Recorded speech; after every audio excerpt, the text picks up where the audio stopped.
السلام علیکم. کله چې مسلمانان غمجن وو او مکه مکرمه د غیر دینو په لاس کې د کافرو په لاس کې وه، نو هغه وخت کې خدای پاک د نبي علیه صلات وسلام سره وعده کړې وه، ورته ویل چې زه به یو ورځ ستا په مکه کې داخلوم او مکه به ستا د کنټرول د لاندې کوم، یعنې د مسلمانانو د کنټرول د لاندې کوم. نو په هغه وخت کې خدای پاک بیا دا آیت راولېږو چې موږ ټول مسلمانان باید په دې آیت باندې پوه شو او د قرآن زده کول شروع کړو او قرآن په ترجمه باندې په تفسیر باندې مکمل زده کړو چې خدای پاک موږ ته خپل خوږ کلام کې څه ویلي دي. نو راځئ دا آیت ترجمه او په تفسیر سره واورئ. بسم الله الرحمن الرحیم.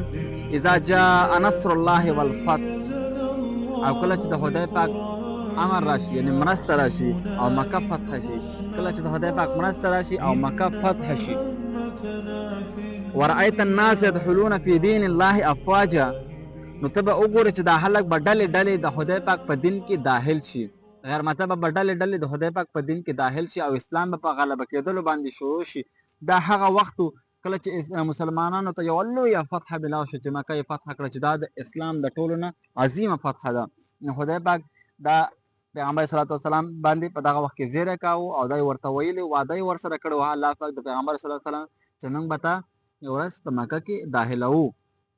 نو مسلمانانو ته چې دغه لویه فتح ملاو شوله، د هغې نه بعد بیا خدای پاک دا آیت پرې نازل کړو چې فسبح بحمد ربک واستغفره انه کان توابا، نو ته د خپل رب ستاینه وکړه، د هغه نه بخښنه وغواړه، انه کان توابا، بېشکه چې هغه لوی ذات د بندګانو توبه قبلونکی دی.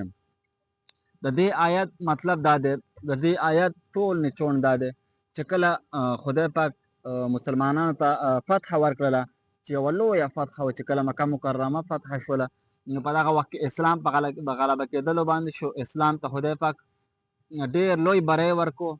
نو غیر مذهبه چې وو دا به ډلې ډلې په اسلام کې داخلېدل او مسلمان کېدل به د الله په دین کې مسلمان کېدل. موږ ته هم دا پکار ده چې کله خدای پاک موږ ته یوه فتح راکړي، یو لوی مقام راته راکړي، نو چې دا نه ده چې موږ مغروره شو، موږ باید چې د خپل رب نه مننه وکړو او د هغه نه بخښنه وغواړو او ټول عبادت هر څه بیا د هغه لپاره کوو. نو بېشکه چې خدای پاک د بندګانو توبه قبلونکی دی. د ثواب په خاطر باندې دا ویډیو د 3 ملګرو سره نور هم شیر کړه او زموږ د اکاونټ هم درسه د نور تلاوت دپاره لازم فالو کړه.